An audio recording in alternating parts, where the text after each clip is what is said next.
Hello, everyone, and welcome to the Real Life, Real Kitchen podcast. And I would like to introduce my guest today is Katherine Hale. Katherine Hale is CEO and founder of Thrive in Motherhood. She supports driven, high-achieving career women in early motherhood to achieve career success without sacrificing time with their family or their health. She also works with organizations to strengthen their leadership pipelines, reduce attrition rates, and enhance retention by helping them focus on the well-being of female talent. So, Katherine and I, we've actually known each other for a few years. That's something. 30 odd years. So it has been a delight and a privilege to be a part of Katherine's life and see the changes in her careers and her arrival into motherhood. Now, because this is also Real Life, Real Kitchen, I have a real child who is joining us, just to keep it quite literally real. Catherine, I'd like to just start off with, so you are a matrescence coach is your specific role, isn't it? Mm-hmm. Yeah. Could you tell me, how did you come to this? Because your background, when I knew you younger, was in the army, in the Royal Signals. How have you gone from that to working with solely women? Yes. How has this happened? Let's talk a bit about your background and how you've got to thrive in motherhood. Okay. So I have always wanted to run my own business. And I have always had a passion for personal development and training and supporting people, generally, women and men, reach their full potential. And I certainly got that through my army days, the personal development, leadership, influence, all of that stuff. And I then went into corporate and developed that further. And the coaching element of everything I did through my corporate life as a transformation consultant led me to realize that business had to be coaching, personal development. On the birth of my second child, I learned about the book Matrescence. I learned about the word rather, Matrescence. I was recommended a book, and that book was life-changing. And I read it twice. I admit I didn't like it the first time. I was like, what's it going on about? And I read it again, and it was so life-changing in how I looked at my career, looked at motherhood, looked at what women needed in terms of support, specifically women in corporate who were approaching going up the leadership ladder, many of whom I was working with in senior leadership, and what they needed to benefit them both at home and at work. And it was a lack of understanding around matrescence that really got me into this. And I decided then that I would certify as a matrescence coach, having already been certified as a coach for 15 years previously, and to therefore develop this idea and spread the word around matrescence. And that's how it started. So could you please, okay, well, number one, I will put the link to the book underneath in the show notes. Number two, could you please define what is matrescence? Yeah. Matrescence is the transition from womanhood to motherhood. And it is all about the psychological, the social, the economic, the physical, the biological changes that we as women go through on birth. It doesn't have to, the changes don't necessarily happen at the point of giving birth. It happens throughout your motherhood journey. So we change as women quite significantly as a result of having children. And that change is as big as adolescence, believe it or not. But word matrescence has not got traction. I believe over the next 5 years, it will become talked about like the menopause is now. And it is a life change like that obviously 83%, 87% of women go through when they have children. Yeah. So I suppose it's a concept that really until about 70 odd years ago, when more and more women started to go into the workforce, it was just a kind of an understood thing that, of course, you get married, you have children, this is a huge change. So there was an unspoken, with a lot of kind of women's work, women's roles, there was an unspoken acknowledgement that, of course, this is a huge change. But then with that shift with women going into the workforce, there was a sort of muddying of the waters. Would that be kind of a fair thought on that? Yeah, so the word itself only entered it was only defined in 1973. So it's a very, very recent Yeah. word, possibly linked to the social changes that women were going through, with more and more women, as you say, going into the workplace.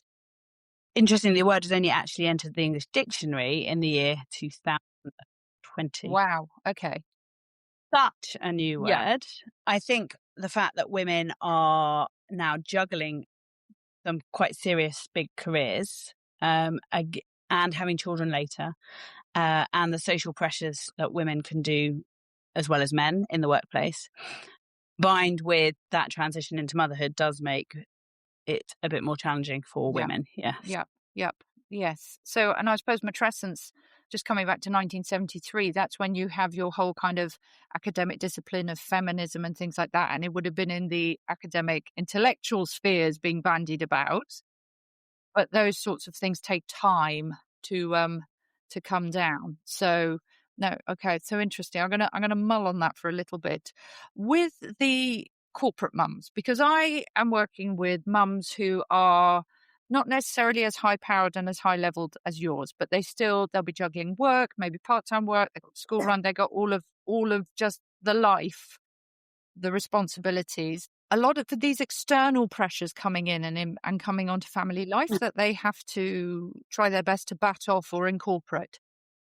What Mhm. are the special stresses for your corporate mums? What is it? What's the kind of the extra that they have? So I think firstly, it's probably a feeling of confusion and feeling torn, a career and motherhood. So the majority of women, because of where I'm working with them in terms of their seniority, they have probably spent 20 years in their career to date, graduating. So they're 40, around the 40 mark. Um, Therefore, they have had their whole identity revolved around work and their career up to the point of motherhood.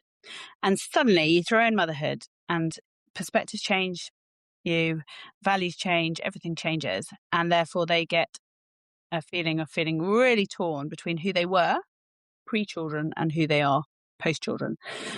So there is a worry around career clarity. There is confusion about next steps. They're worrying who they are now because they have changed so significantly. So there's that element, which I think perhaps where people are working and they have a paid role versus motherhood, their identity isn't wrapped in that paid role. Whereas a career who is climbing corporate ladder will probably put more emphasis in terms of that career space. The second thing that I think is perhaps a bigger difference is the rate of burnout.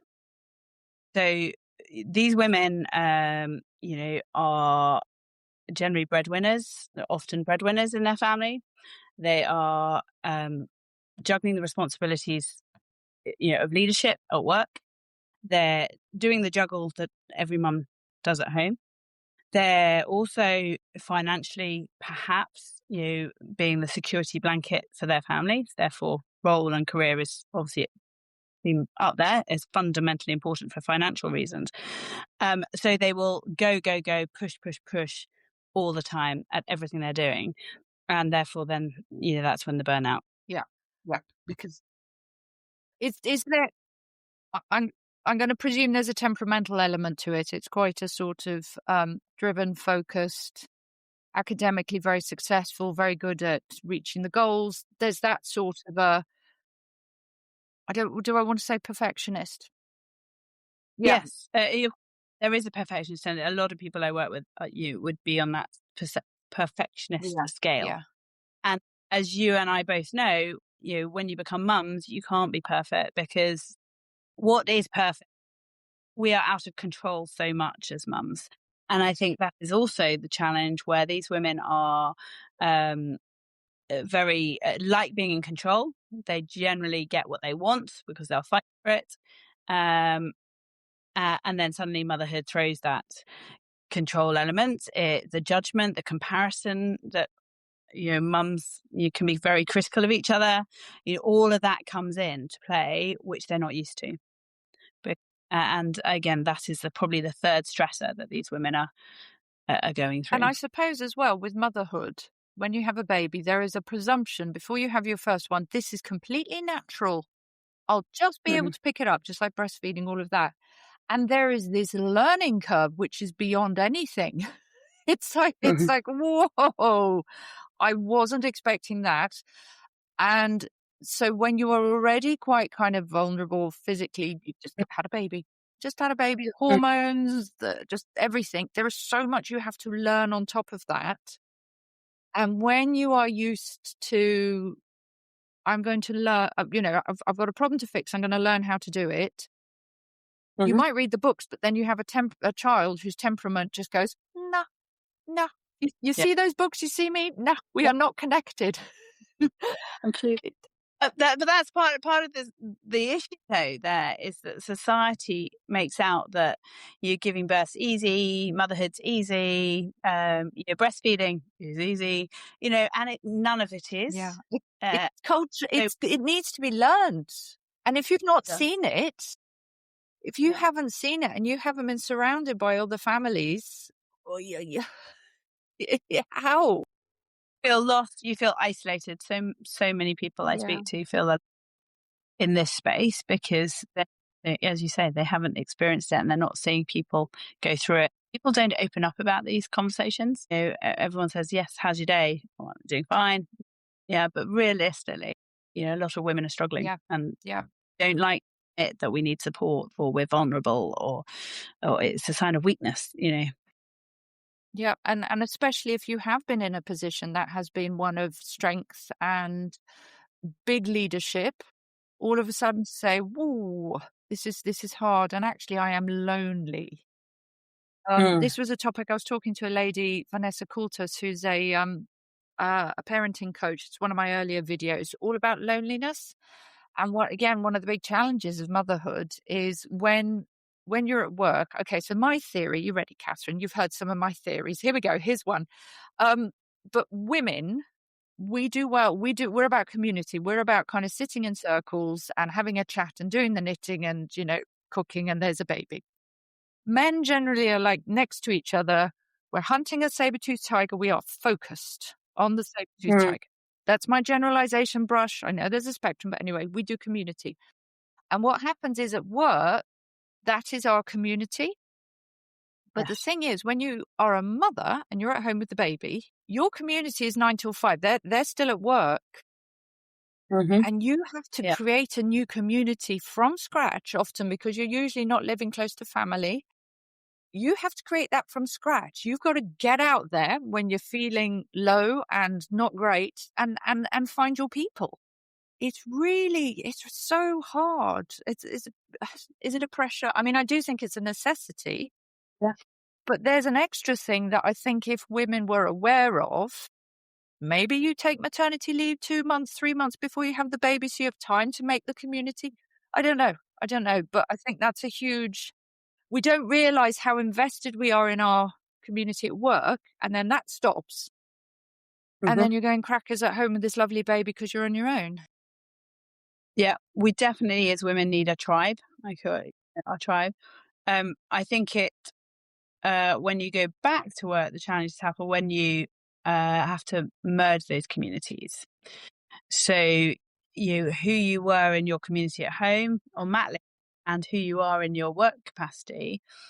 Fundamentally we should be the same person, but deep down, everyone puts on personas at work and people don't want to bring that home community, who they are, baby experience to work because on paper, sad as it is, but mothers are disadvantaged in so many ways, and therefore, yes, the community at work then perhaps doesn't work when these women go back, and that again leads to loneliness. So I feel there is lack of female role models. I look at the women that I aspired, to be, when I was in corporate, there was only one mother, out of the four women that I was sort of working towards and highly respecting and stuff. And it's like, well, they're making choices that are very different to me. So there is serious lack of role models for women who want to mix career and Yeah. motherhood Yeah, successfully. yeah. It is interesting, the changes in role models. I was talking to actually it's a mutual friend of ours. I'll leave you to guess. And we were talking about women we think are awesome. And we were actually saying about the same thing. And we both agreed that we think Anne Widdecombe is just amazing. And we want to be Anne Widdecombe when we grow up. I know she doesn't have children, but she is so ballsy, doesn't care, just cracks on. But she's postmenopausal. So she's like, I have nothing to prove here. I don't care what you think, young man. And I've been listening to some podcasts with her recently, and it's so funny. These younger chaps are interviewing her in their 30s and 40s. They think she's marvelous. They're just like, oh, you're great, Anne. So yes, in terms of role models, mine shifted completely. I'm like, yeah, I'm aiming to be Anne Widdecombe one day, but with like more children. But so that must be really interesting talking to your clients about that, helping them see different options. So can you talk me through that kind of piece of the puzzle? So I work with clients in a number of ways, but I think the career clarity piece is something that comes up time and time again. And so fundamentally, as you may well know, but lots of women struggle to reconnect with themselves, post children, and lots of people listening to this will be thinking, who am I, etc. And that throws lots of questions up, especially when you're thinking about your career. Helping women to have headspace, have a mentor who's been through this, providing a structured framework through some of the problems, think about emotions, think about what's really, really important to them, and then what's holding them back. And we touched on it to start with, helping redefine what success is, because the mother is very different to your children version of success. These are all things that help women do to get that career clarity, to avoid that burnout, to find that better balance. Every woman is craving. Are you talking to women as well about, I mean, this is something that comes up so frequently, but talking to women about seasons of life? That there are seasons when you do need to step back a bit. I'm thinking, look, I've got a small, slightly spluttery child on my lap as we speak. So there are seasons of life you just kind of have to step back. We have also talked about the responsibilities of looking after parents who are not as young as they once were, and one has to step back. Do you talk to these ladies about that concept of seasons? So interestingly, Zoe, I think the conversation about seasons of life I first learnt from you. No. About 4 years, I think, yes. Wow. And it's not a new concept, but I'd never thought of life in that way that I do now. Yes, people do realise, especially women going back after maternity leave. I had a client call this morning, and the season of life is, she needs to understand that, accept rather that she can't do everything that she wanted to do pre-children. She needs to be able to delegate better, prioritize better. So a lot of this comes down to leadership advancement and improvement in a certain season of life, so that you can achieve what you want to career-wise, but also be there and leave the office when you need to do said nursery pickup or whatever. So yes, I think people are slowly beginning to realise that seasons of life is really important to think about. And just it releases a little bit of the pressure that women are under when they look at it like that and think. I think as women as well of our generation, kind of educated in the 80s, 90s, noughties, of joining this career ladder. So I remember when I was doing my postgraduate work and my PhD studies, I remember I had an academic, one of these old school ones with this is in art history, I had a knitted tie, a silk knitted tie, and he specialised in 13th century art of Rome. This kind of thing. Fabulous, fabulous. But he had a really blunt conversation with us in our third year at university. It's all girls doing art history. He said, girls, just be aware. If you go to art history or academia, at some point you will have babies. And there'll be some chap in the department who's not as good as you, but he'll write a book in the year that you're away. And he will overtake you. And bear in mind as well that you're going to be doing your studies during your fertile years. You didn't use, I'm paraphrasing here. Your Yeah. fertile years, you're going to have, once you got your PhD, you then have to apply for postdocs and you've got to be traveling here and there and everywhere before you get a job. So just to be aware. I mean, I don't think you could get away with a conversation like that these days. At the time, it didn't land. It stuck, didn't land. But few years later, I was looking at those women who were trying to finish their PhDs with children or with babies, trying to get academic jobs. And it suddenly struck me that the career ladder, be it academia, be it the corporate, it is built around male biology. It's a straight line, which, of course, this is like hundreds, if not thousands of years in the making, maybe 2,000 years or 3,000 years of just going on, because those responsibilities that take us to the side, so be it the babies, the old people, the looking after, cooking, cleaning, all of these basic things, they happen to the side. And others like us sitting in our little circle, spinning our yarn, the women will be doing that. And what has happened with career advice, education, we have that piece about seasons, flexibilities, the realities of being a woman. We have the privilege of fertility, but that means we've got to take time out. That has been ignored. And so we have forced ourselves, without realizing it, into this kind of corporate or career ladder, which is not fitting with our biology and needs as women, mothers, not in society's interest either, really. I Well, agree that we forced ourselves into it. I think society has led us no, to I it. agree. Sorry, that's quite correct. We have, we didn't realize. I mean, I'm a great, coming back to Anne Widdecombe, I'm very much one for women coming back later into the workforce. One of the reasons I was invited you on, rather than, well, I want you, but I invited you on, is I love the fact that with your coaching, you're encouraging these career pivots, but also suggesting to women to think about using their skills and talents to set up businesses that fit around their needs and their life. And I think that is such an important option for women to be aware of, that you can still have the work, you can still have the intellectual stimulation, because that's a big part of it as well. You can have control in certain elements of your life, but you can make it more bespoke to your life and need. Dinner's burning, the washing's multiplying, and someone's crying. It could even be you. If your evenings feel like survival mode, the Command the Chaos Mum Life Management Planner is your first gentle step back to calm.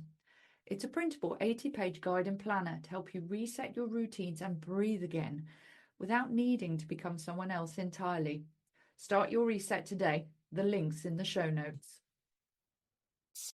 So I love supporting women on that career pivot journey. Not everyone I work with wants that. So I can give people tools and techniques to stay in their corporate roles and to step up and enhance their leadership and the way they operate, rather than doing a shift. So you don't have to I don't personally believe you have to do a shift. I think it requires a mindset change and having tools and techniques and strategies to make things work, in a full-blown senior corporate role. So please get that right. I want everyone to take that away. From the career pivot side, I think a lot of women are nervous about it because it's the unknown. I talk about it all the time. You only learn from being taken out of your comfort zone. Setting out a business or whatever isn't for the faint-hearted. You have to put the effort in. And I think a lot of women question that especially when they're feeling vulnerable, they're suffering imposter syndrome, they're lacking confidence, they've got a baby, to look after. All of the things are going against them.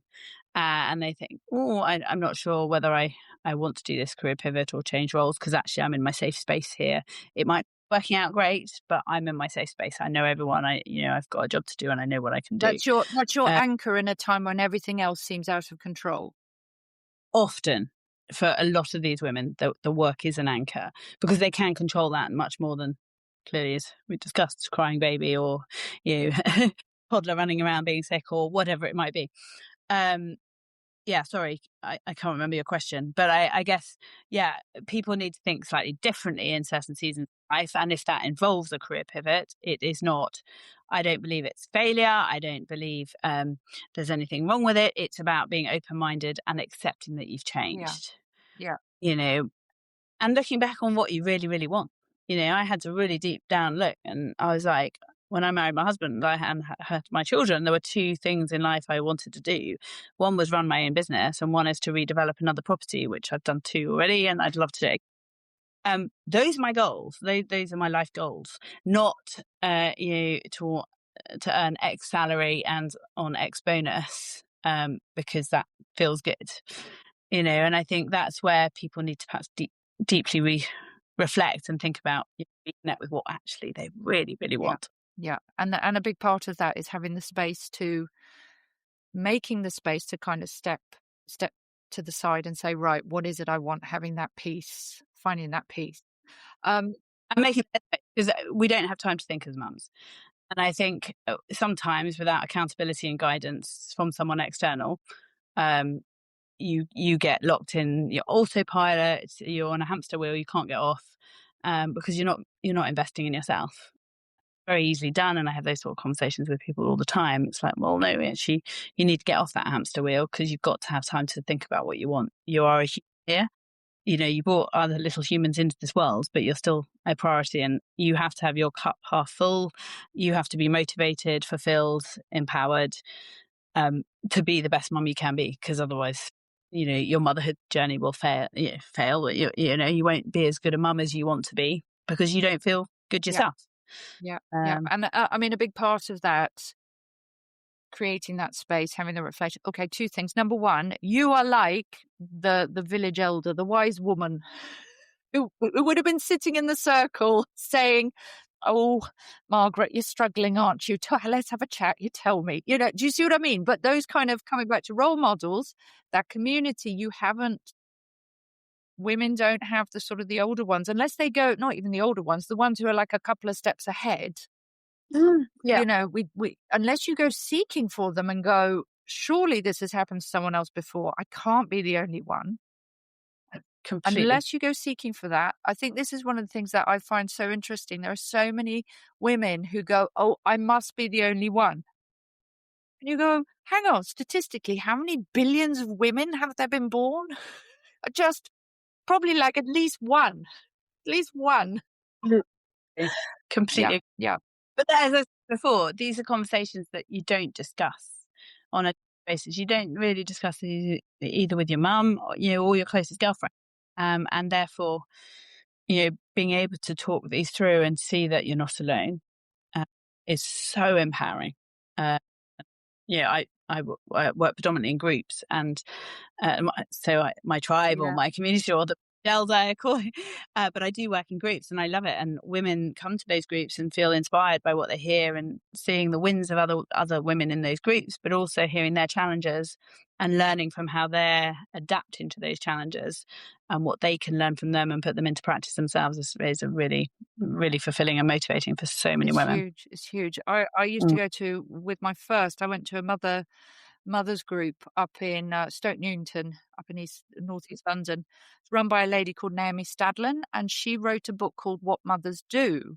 She was a psychoanalyst, and this was based. You shared that book with me on the birth of my first child. That book. I have it sitting in the nursery of my daughter now. It's beautiful. It's beautiful. She died recently, bless her. She was in her 80s, and but the way the groups used to run, everybody would sit down, we'd be there. She'd deal with kind of mums with babies up to age 1, and we'd all sit there kind of, very squelchy and slightly fragile with our cups of tea and biscuits. And she'd literally go around and say, hello, everybody. How are you? Read something about motherhood from the newspaper and say, so tell us your name, age of your baby and your baby's name. How was your week? And that was it. And everybody went round, and it would be, one mum saying, oh, my baby rolled over. And everyone's like, yay. And then another mum who'd be like, I'm really struggling. My husband's left me. And we go, oh. And it was this range. But because it's saying it out loud, and all of a sudden everything got lighter. But no, but that was everything from the triumphs, "My baby rolled over," or "My baby ate broccoli, hooray." I've got one of those Always the way. babies. To, the absolute disasters. It was, and everything in between. It was just saying it is so important, and to be heard by other women. Really powerful, really, really important. I get that feedback. Run regular masterclasses once a month for women who are new to my world, and I get that feedback all the time. Being heard in a group of 50, 100 people on a call, is a very, very yeah. Massive. I mean, the thought strikes me. I mean, that's almost something, I don't know, up in the city, in the corporate world, that you have these Mm. groups. You could maybe set up actual in-person The- groups.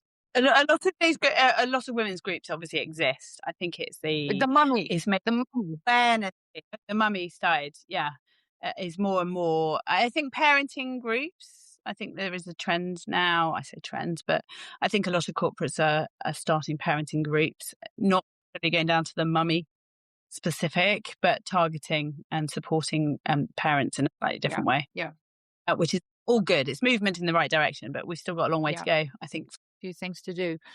Now, coming back to the women stepping out, having a bit of space to reflect. Please. Boundaries, Catherine. Comes up all We're the time. so crap at them. No women I've met can say no easily. Everyone says yes to Yeah, everything. And that comes back to the people pleasing, the wanting to add value, wanting to make an impact, the imposter syndrome because we don't feel we're worthy. All of those things are emotions that women feel, certainly, even if they haven't pre-motherhood, they will feel it at some point in early motherhood. And therefore they can't set those boundaries. Even with their partner, they struggle to do yeah, it. yeah. Why is it, how is it that men, is it again the saber-tooth tiger focus? No, I'm looking at a saber-tooth tiger. This is happening now. And there's no kind of, I don't know. No. And I think I've reflected a lot on this, obviously, but I think women have got constant things on their mind. Switching off for every woman, I think, is quite difficult once you've got children. And men, I think, have a capacity to be able to do that easier, and they're more defined in their responsibilities, and they know that this is what I'm responsible for, and that everything else is parked. And I think and it is changing because it's significantly changed since we were kids and our dads and stuff. But I think until fathers do recognise more the unseen work women do, because it is unseen, the buying the birthday cards, the replying to invitations, the food shopping, organising a delivery, the organising a cleaner if you were lucky enough to have, all of that is done generally by the female in the household. And I think men need to be much more aware of what women do to get that balance back. And there's an amazing book called Fair Fair Game. game. Okay. A game that discusses all this. It's about the book's written by Eve Rodisky, I think, and it's all around the motherhood load that we shared Yeah. better with us. Do you think that a part of it as well is women, again, coming back to our needs and setting boundaries, is actually saying to these beloveds, this is what I need. This is, quite clear.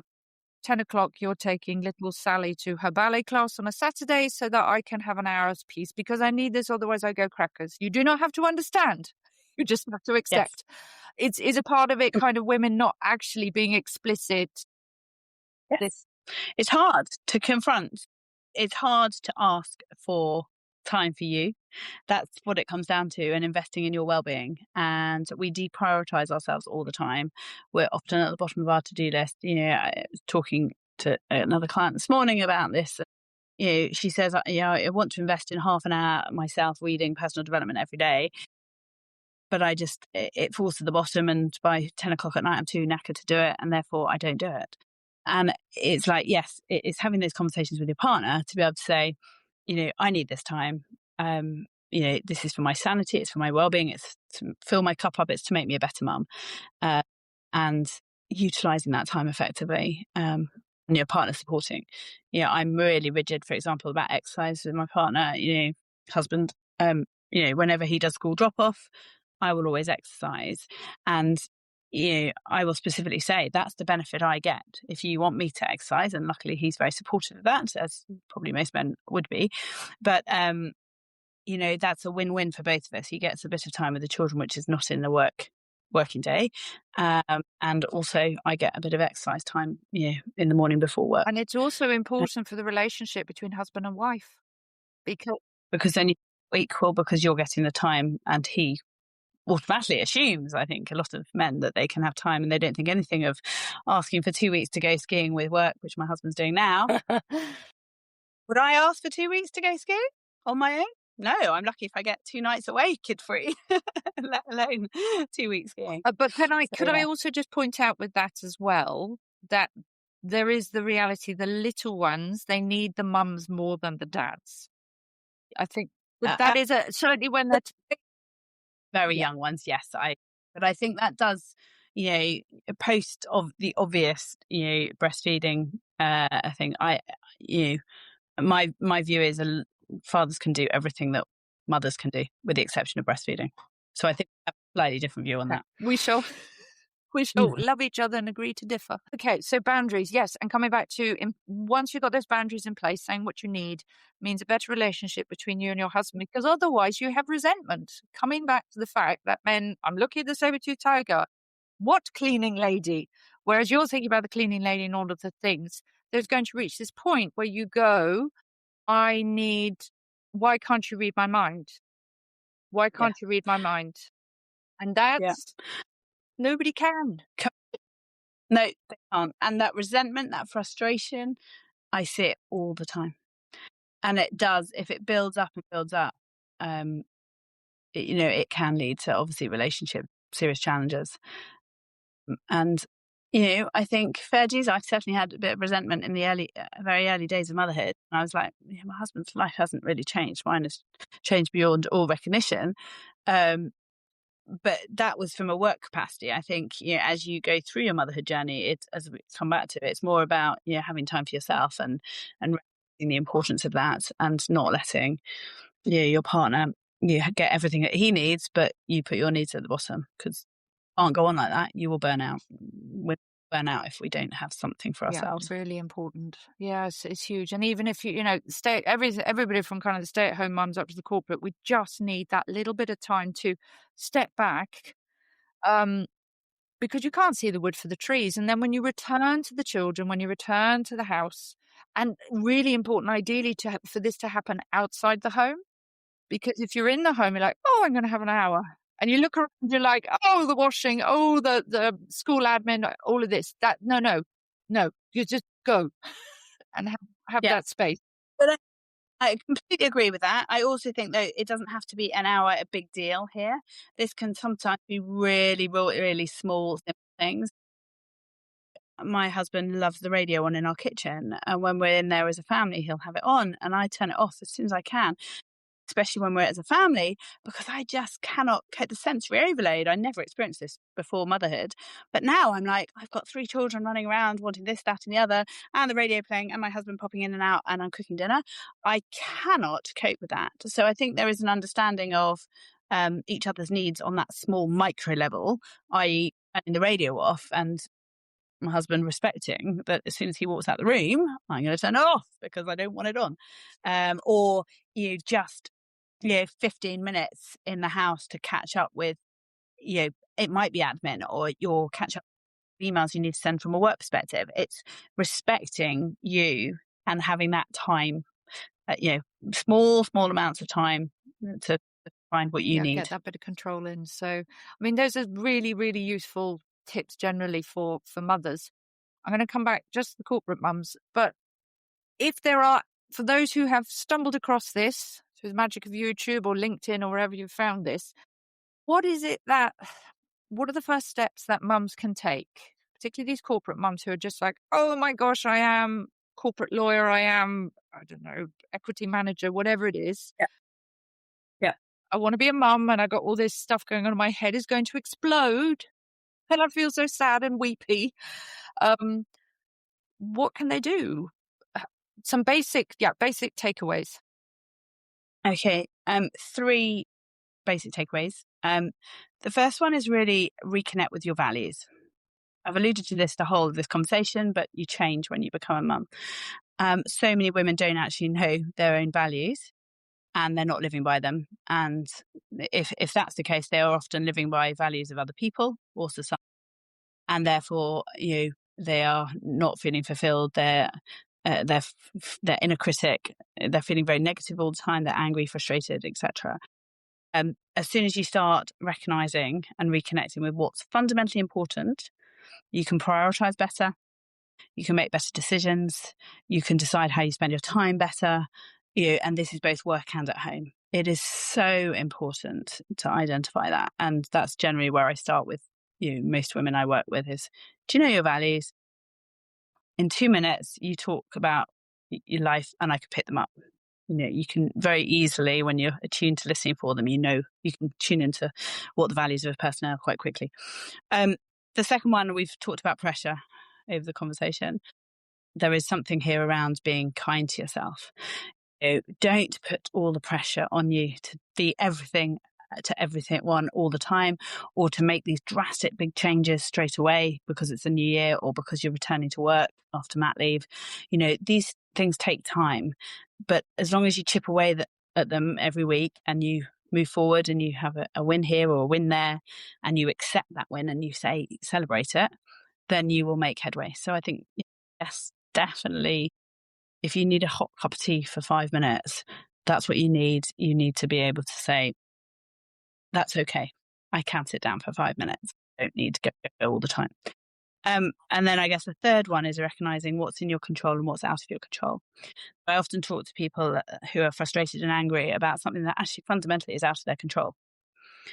What's the point of wasting that energy on, an issue that you cannot control? If you can control things, then yes, make sure you do as best you can. And if it hasn't quite gone to plan, it's about like, okay, why didn't that go to plan, and doing it differently next time and learning from that. Again, putting the pressure up, but learning and saying, okay, this could have been better. I spoke to a client recently who, does not want to work at all in front of her children, having just gone back to mat leave. She'll work in the evening. She won't work during it. Doesn't not want to work, if she's got a toddler with her. And, she picked up her laptop because she had to do something. It was. Oh, grumpy. You're all right. You're all right. Keep going. Wasn't urgent. This thing was urgent, and she picked up her laptop and she did it. She felt so guilty and frustrated that she had broken something that was a real deep promise to herself. She was 2 weeks back after mat leave. She's got to get into this new, routine, her new rhythm, what works for her.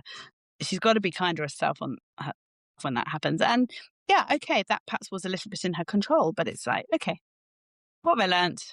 What am I going to do differently? And take that attitude forward rather than dwelling on everything that goes wrong. And a lot of time that's out of your control. Yeah. I think it's the learning, it's the seeing. Oh, failure is too big a word, but when the schmozzle hits the fan, it's that okay woo. Yeah. What can I learn from it? What, how am I going to grow from this? What are the benefits, rather than, oh, I messed up again, and going into that spiral. I think, that's a really important element of it. I mean, that's also something that comes out throughout your website, actually, and the when you're talking, is this idea of constant learning in life, in work, always being open and curious. And then I think that immediately means you do feel much more in control, because you'll go, well, there has to be a solution somewhere. I can't imagine it at the moment, but it'll be there somewhere. That immediately lightens things, and it means you're already watching for and listening for other ways of doing things. And that's, you continue to grow as a woman. And I think that's important in all of this. We are mothers, but we are, as I say, individuals too. And we need to grow and do what we need to with people as well. We do. Well, I'm looking forward to becoming the Anne Widdecombe one day. Going to be awesome. Katherine, Oh, wait. Katherine, where can people find you and follow you? All the things if they want to get in touch and come to one of your masterclasses. So, Oh, thanks. Well, thank you, Zoe, for having me for a start. My website is thriveinmotherhood.co.uk. And I'm on Instagram at thrive_in_motherhood. And you will see me populating things about my masterclasses, my workshops, all of that on Instagram. And there's loads of tools and techniques and strategies and stuff to overcome some of the problems we're talking about and challenges on there too. Great, fantastic. I'll put links in the show notes below. And yes, I just want to say thank you very much to everyone who's been listening and watching. Please like, share with relevant mummies or anyone else you think would be interested, and do subscribe, because then it helps the algorithm push this out and get it out to more women and mothers who need to hear this. So thank you so much. Katherine, thank you. Have a lovely day. Thanks, Zoe. Thank you so much for having me. Okay, stopping. Love the podcast and want to help keep the kettle on? You can support the show. Think of it like buying me a cup of tea or helping cover the cost of the biscuits. You'll find the link in the show notes. Thank you for keeping this kitchen conversation going.